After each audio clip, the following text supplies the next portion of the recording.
చెప్పేవా చెవిలోన ఒక మాట, పువ్వులతో తుమ్మెద చెప్పే మాట.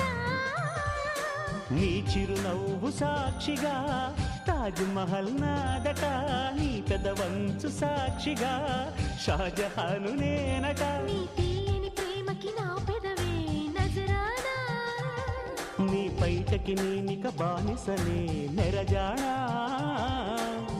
అనంతాల ఆత్మ నీవై చేరుకున్న వేళలో, కోకలు కట్టిన కోయిలా ఓ కమ్మని కౌగిలియవే.